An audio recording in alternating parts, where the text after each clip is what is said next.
শিক্ষার্থী, আশা করি তোমরা ভালো আছো। আজকে আমরা শিখন অভিজ্ঞতা 2 এর সেশন 4 নিরাপদ হোক সাইবার জগৎ টপিক্সটি নিয়ে আলোচনা করব।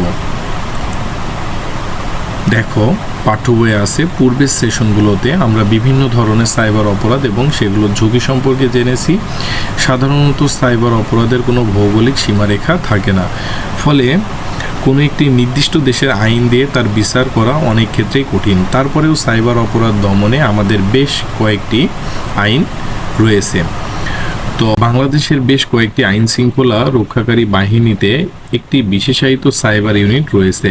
এই সকল সাইবার অপরাধীদের ডিজিটাল ফুটপ্রিন্ট শনাক্ত করে অপরাধীদের আইনের আওতায় নিয়ে আসা এবং ভুক্তভোগীদের আইনি সহায়তা দেয়। এবার আমরা কয়েকটি ঘটনা পড়ে দেখি। চলো, ঘটনা 4। জনাব সোহেল পেশায় একজন ব্যবসায়ী। তাকে কেউ একজন মোবাইলে ফোন করে বলে যে তার মোবাইল ব্যাংকিং এর অ্যাকাউন্টটি সাময়িকভাবে লকড অবস্থায় আছে। তা আনলক করার জন্য কোড পাঠানোর পর ফোনের অপর প্রান্ত থেকে ওই ব্যক্তি কোড জানতে চায়। সত্যিই সে মোবাইল ব্যাংকিং এর অফিস থেকে ফোন করেছে বলে বিশ্বাস করে সোহেল কোডটি বলে দেয়। কিছুক্ষণ পর খোয়া যায় তার অ্যাকাউন্টটিতে থাকা প্রায় সকল অর্থ। ঘটনা 4 কি বলছে চলো দেখি। সাব্বির সাহেব অনলাইনে কেনাবেচা করা যায় এমন একটি ওয়েবসাইটে তার মোবাইল ফোন বিক্রি করেছেন, কিন্তু বিক্রি করার সময় তিনি তার মোবাইলে ব্যবহৃত সামাজিক যোগাযোগ মাধ্যম এবং ইমেল লগ আউট করতে ভুলে যান। ফলে সেই মোবাইল ফোনটির নতুন মালিক সেই সামাজিক যোগাযোগ মাধ্যম ব্যবহার করে এবং ইমেলে সংযুক্ত সাব্বিরের পরিচিত বিভিন্ন মোবাইল নম্বরে অর্থ ধার চাচ্ছিল। এতে করে সাব্বির সাহেব বেশ বিড়ম্বনায় পড়ে যায়। ঘটনা 6। আশরাফ নামের একজন সরকারি কর্মকর্তা একদিন সামাজিক যোগাযোগ মাধ্যমে স্ক্রল করতে করতে একটি ই-কমার্স সাইটের বিজ্ঞাপন দেখতে পাই। সাইটটি থেকে সে 1500 টাকা মূল্যের একটি জলপাই রঙের শার্ট অর্ডার করে, সাথে সাথে মোবাইল ব্যাংকিং সার্ভিসের মাধ্যমে মূল্য পরিশোধ করেন। এর 4 দিন পর প্রোডাক্টটি ডেলিভারি পেয়ে দেখা গেল শার্টটির রং কালো এবং কাপড় অত্যন্ত নিম্নমানের, যা অনলাইনে বর্ণনা সম্পূর্ণ বিপরীত। আশরাফ ই-কমার্স সাইটটির সাথে যোগাযোগ করে প্রোডাক্টটি পরিবর্তন অথবা মূল্য ফেরত দিতে বলেন, কিন্তু তারা সেটা অস্বীকৃতি জানায়। তো এখানে আমাদের পাঠ্য বইয়ে একটা শখ আছে যে উপরোক্ত যে 6টি ঘটনা আমরা পড়ছি, সেই 6টি ঘটনাতে কি কি পদক্ষেপ নেওয়া যেতে পারে তা অনুশীলন করে আমাদের এই ঘটনার এই শখটি পূরণ করতে হবে। তো দেখো, বলছে 1 নম্বরে যত দ্রুত সম্ভব national helpline 109, national emergency service 999 অথবা আইসিটি হেল্পলাইনে যোগাযোগ করব। এটি ছিল ঘটনা 4-এর। যদি 4 নম্বর ঘটনা আমাদের সাথে ঘটে তাহলে আমরা এই পদক্ষেপগুলো নিতে পারি। পাশের বাড়ির প্রযুক্তিতে দক্ষ কারো সাহায্য নিব। সেটাও কি আমরা এটা কোন ঘটনার জন্য নিতে পারি? ঘটনা 4-এর জন্য। প্রমাণক সহ rab.gov.bd ওয়েবসাইটে অভিযোগ পাঠাবো। এটা ঘটনা 3 এবং ঘটনা 1 উভয়ের জন্য আমরা করতে পারি। পিতামাতার পরিবারের সাথে শেয়ার করব। এটা ঘটনা 3 এবং 2 দুইটাই কি করতে পারি? আমরা পিতামাতার সাথে শেয়ার করতে পারি। ডিজিটাল ডিভাইস বন্ধ করে দেব।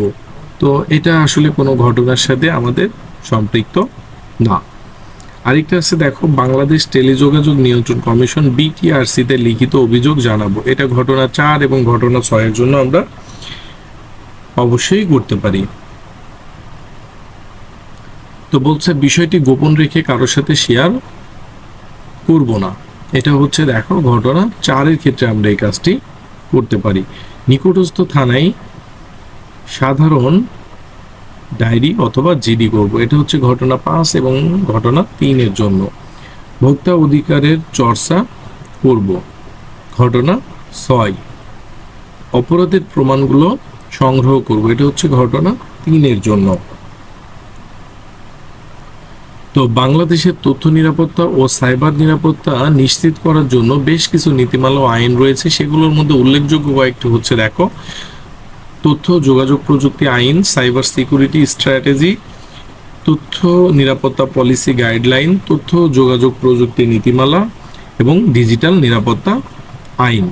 তো আমরা এই সকল আইনের কথা মনে রাখবো, এবং যদি কখনো আমরা কোনো ব্যক্তিগত তথ্য হারানোর ঝুঁকিতে পড়ি অথবা সাইবার আক্রমণের শিকার হই, তবে আমরা এই আইনগুলো জেনে সঠিকভাবে সচেতন হব। এই আইনগুলো থেকে আমাদের করণীয় সম্পর্কেও জানতে পারবো। তো বলছে চলো আমরা জেনে নিই বাংলাদেশে কেউ তার ব্যক্তিগত তথ্য হারানোর ঝুঁকিতে পড়লে কিংবা কোনো সাইবার অপরাধের শিকার হলে কি ধরনের পদক্ষেপ নিতে হবে।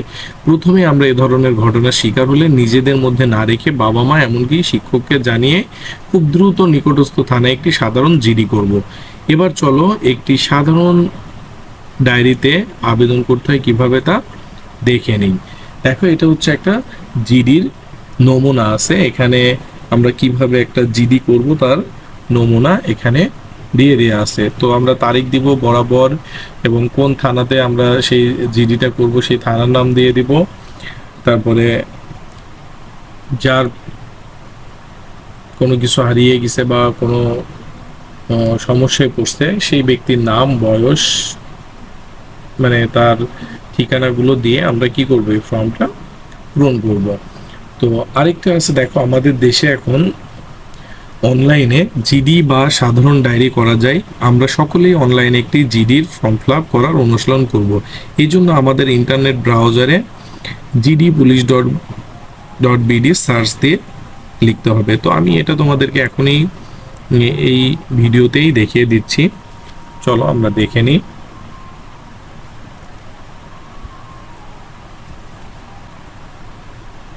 তো দেখো এখানে আমরা লিখবো অনলাইন জিডি বিডি, লিখলে দেখো আমরা এখানে চলে আসছে যে অনলাইন জিডি বাংলাদেশ পুলিশে ক্লিক করব। তো দেখো এটা ক্লিক করার পরে আমাদের যে অনলাইন জিডি অ্যাপ্লিকেশন নিয়ে আমাদেরকে নিয়ে আসছে। তো এখানে ব্যবহারের নিয়মগুলি থেকে সমস্ত কিছু ডিটেলস ভাবে দেওয়া আছে। তো আমরা এভাবে কি করতে পারি, অনলাইনে একটা জিডি সম্পূর্ণ করতে পারি। তো এখানে আসার পরে যে রেজিস্ট্রেশন না থাকলে রেজিস্ট্রেশন করে নিব। রেজিস্ট্রেশন করে নিয়ে আমরা কি করব, আমাদের অনলাইন জিডিটা সম্পূর্ণ করতে পারি।